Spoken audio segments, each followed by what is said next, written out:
Pestado TV vous présente Qui fait quoi? Qui fait quoi? C'est cette émission qui vous donne la parole afin d'exposer vos savoir-faire et vos services à toute la population togolaise et à sa diaspora. On a en face de nous qui exactement?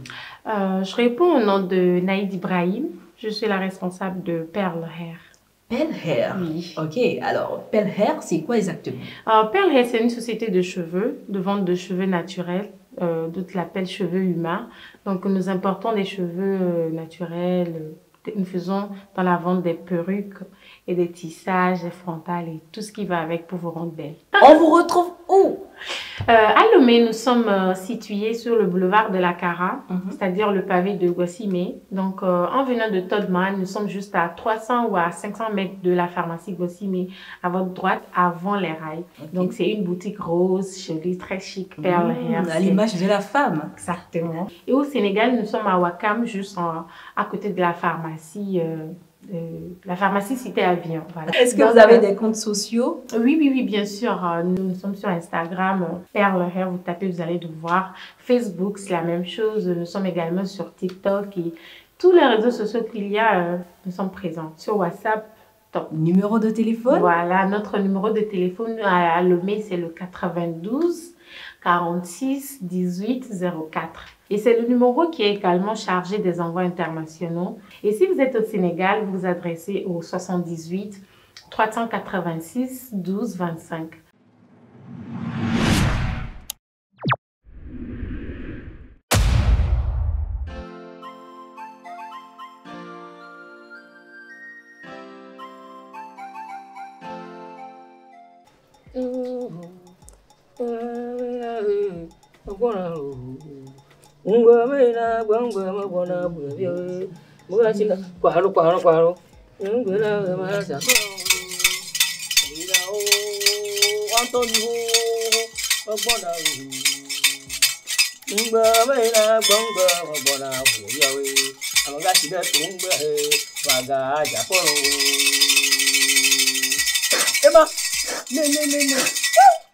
Oh, mo yomi kubo ni ko ma je so patapa o re poto de chakira zu ma gede ba mo kula koko ya gbegbe de oja ja gbeto be nyaun yeun gaun ga sese gavon ga bara ga sese le yo ke oh mo yo amagro bo ma gbon na be mo ko to mo ko ifala le ke agbon wa ke le ke nke ka ji le ro amoru ba ka tanwe o be agere mi die gba e mi yo ve ra gon wa keke kia ke na nyu na nwa yo gban na de gama ta na manyu na mi a me pogo mi pro mo ve ya nto mi pro ve ke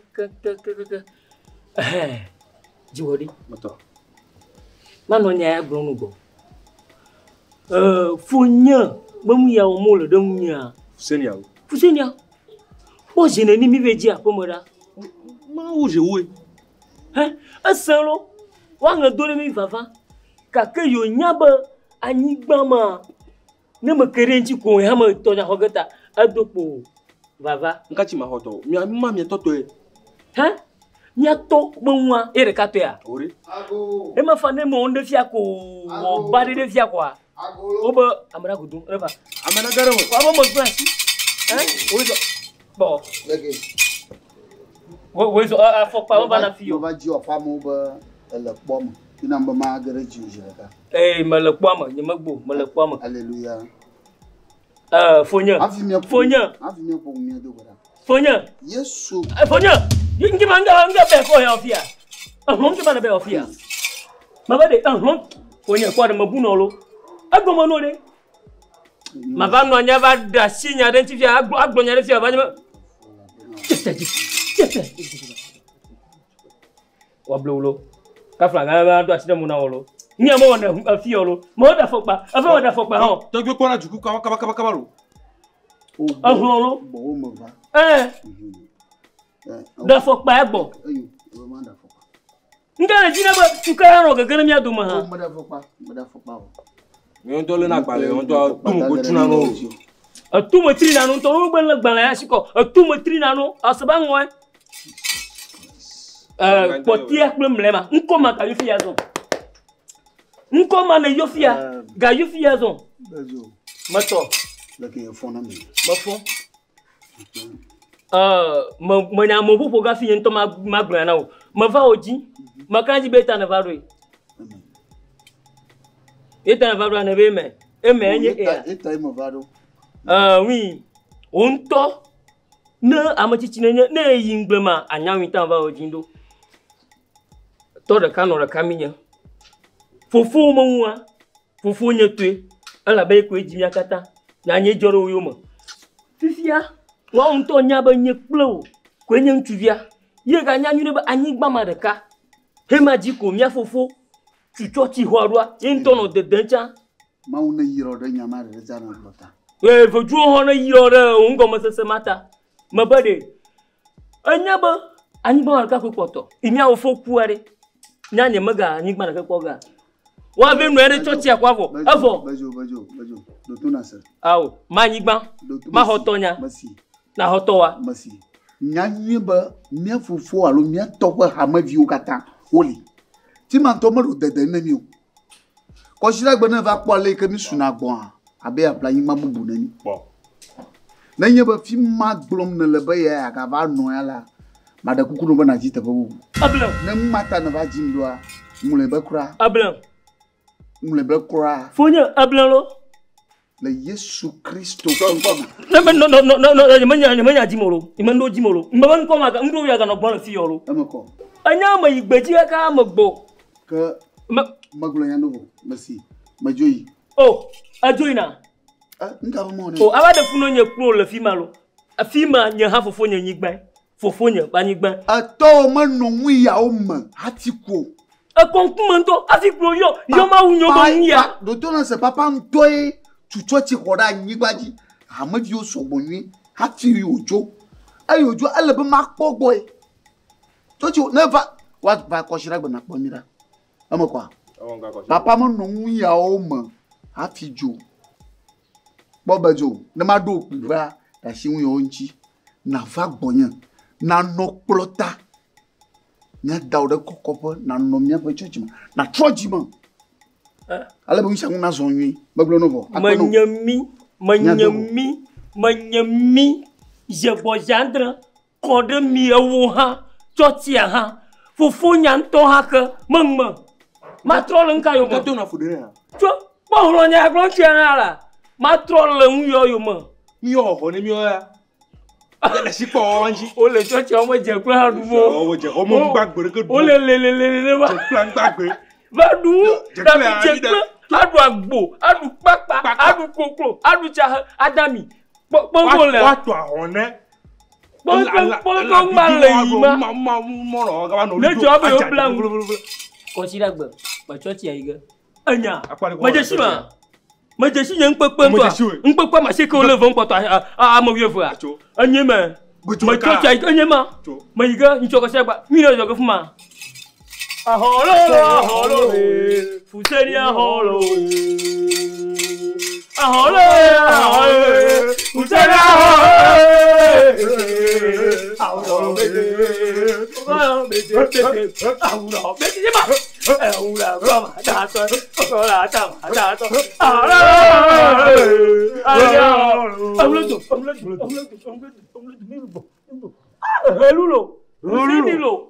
Hello, Fuserio.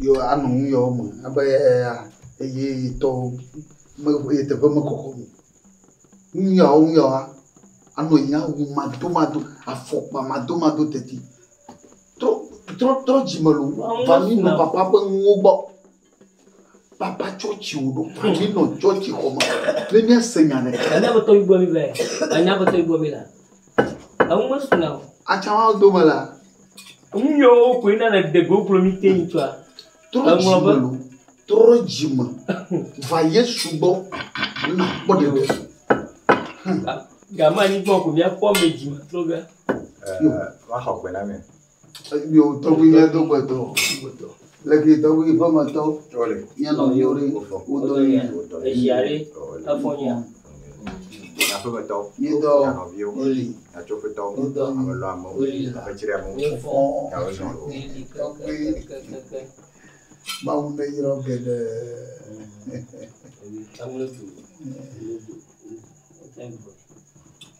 Go ya bomena. Ala cita mau na yoga. Topli wala goi tapi mau na yoga. Amma bumang mau kasi ko mabung ngoi ni. Mateng du mau na yire. Apa mato. Enggak yang mau siapa. Aku Tobi. Aku va de nyare na. Bomena. Bene publier le. Et puis no vito me ka je a peto ya no viwe. No vi yo mo tonton. Tora kano reka. Ene ne va na nya publier le yo to me. Ko ku de yo to to me ni nu de.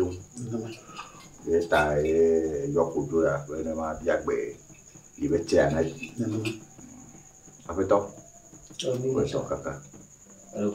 Bawa nya be ku no ka ni. Mera kui toki. Ama mia ehe kote ngunwa ya globe menyama ko nyame ni na rafisi afio Dia boleh dulu. Apa cicilan dia lah. Nasi gua review lah. Toke me boy kwa do punde kina. Yang globe ke mo ya do si dia. Yang wo ko. Yo chuku. Yama. Yo fiere kujina.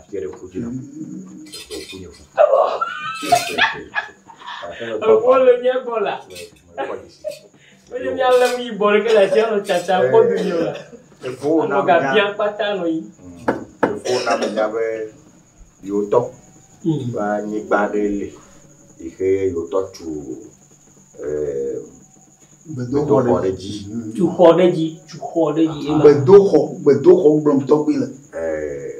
Mi petit me defo e ho ahoy. Mi agbobo tu hodeji. Ne afide ne famiano. Da bana inyabe ihan edo lapo edome le ne kepe kwame wa fimi ale aye ya ikole basara me to yo na gbepele yo na nuka kleke me ole yo han ba abe ihan ira ba no do la ba do yo fupore me ni han ya ba kana mo unyon mo enya ede fufiare wa matoko gbe ano Ekbobe susumi akedele abo susola te devie mea. Yo, togi masabwa. Lanya te poma togi yani mpopo chuma. Susuma devina mto. Avide ganan ko. Ala bale ko hon le bikpo amoko vivia sema. Anya nya mawuno dogogba mo ga no bikpo. Mo ji ma do karo tas no ga ano glass mo. Mwenye kubaba no yenye mawo onwiji ma hada gbaba famo wala hawa wanya ngo afeto pastor tobi le como yo y un poco de ya poco la ko le ke nya beso bo le vie tobi na globa Yesu Kristo nkuwo alabebe alabe milu boldem to jijima yayi papa no nya ama sarama bal amalo fa ko no na vivia mi ma bal fa drene ko awe ba lu vogade ha odugula ko kuchi ya ote to we na vivia ba ye ban pochi nwa ejebo wa devini ay me videmo kwa nyanyu ba mfodi ma ubola ala bo atroji kaka tobi asilaji tobi asilaji awore ayina to ro je mo barwa tobi bomo lena lo abajia ya shine pono pia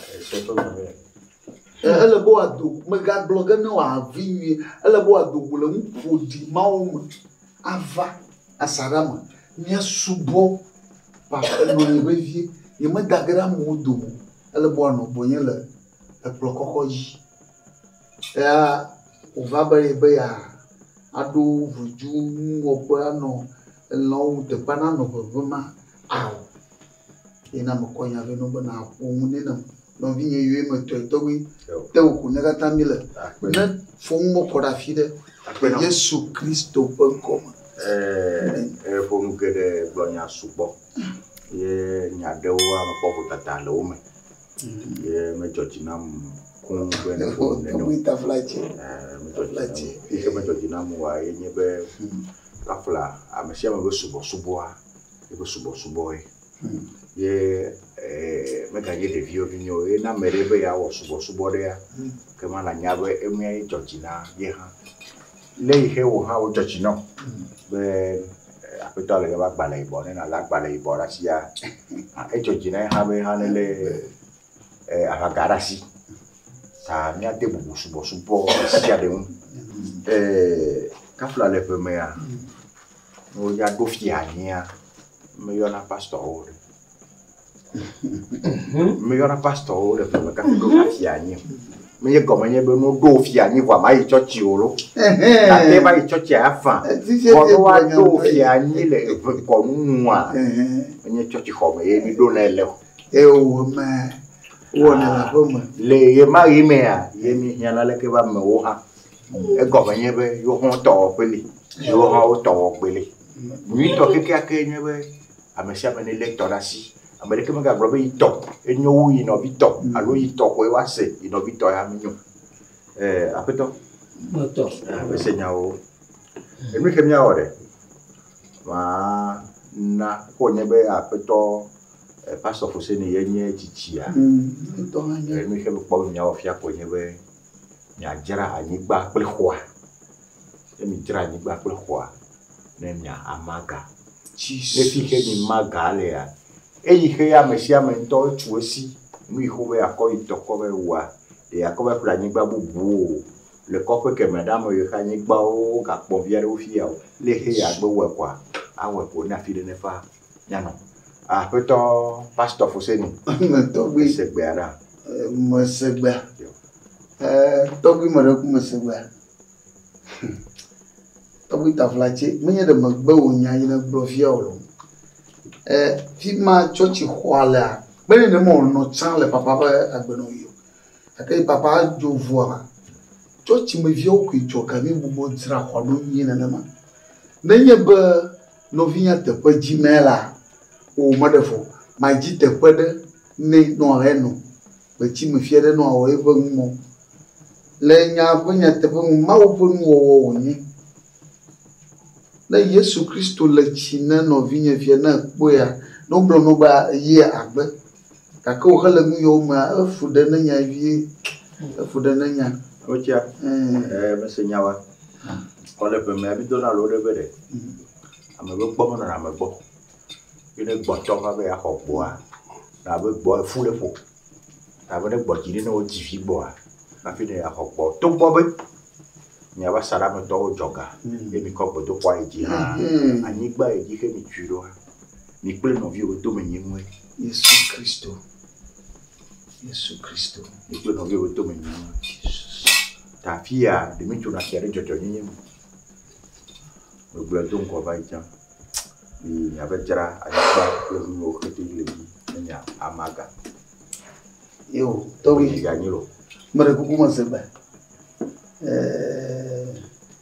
bien butano ezo yo motoy na Yesu ya Simone yo to shi ba jiji kwa ngo sebe ni aka ka chochi ya reji ani ma vi de lengwa il duro moto ni a riwa do moto kwa ngo sebe akale na blanisi oui Tobi akwa basenyawa anya na glory Tobi Georgina la bobo do ko sore tita anya me do ko le tefo fo tamu fi mala nyama de kan Tobi ga tron kure tout mene ni de ne mi si te fi afia kwa ne dia mara ani ba mu bi ne me ma ji ba ya ma ji ga cha me po mo ko Tobi me po ga gbo no mo bra mi ayi dra ni ba Namaga, you bring your Huamaga, Mamma Padaka, Ano Mamuno, Yana Padaka, Ano Eba Mawu Yomoka, Yadri, Yamaga, Yama Jira Fida, Yana Jira Fidalo, Bon, moi, t'as-tu le dit? Jésus Christ. Ok. Monsieur nous. Quand même, on t'a dit tu mais et que les bobloignetés, les mousseignetés, mais bon, ami, on m'a que ça va ma adiamon. Yo, oui, après la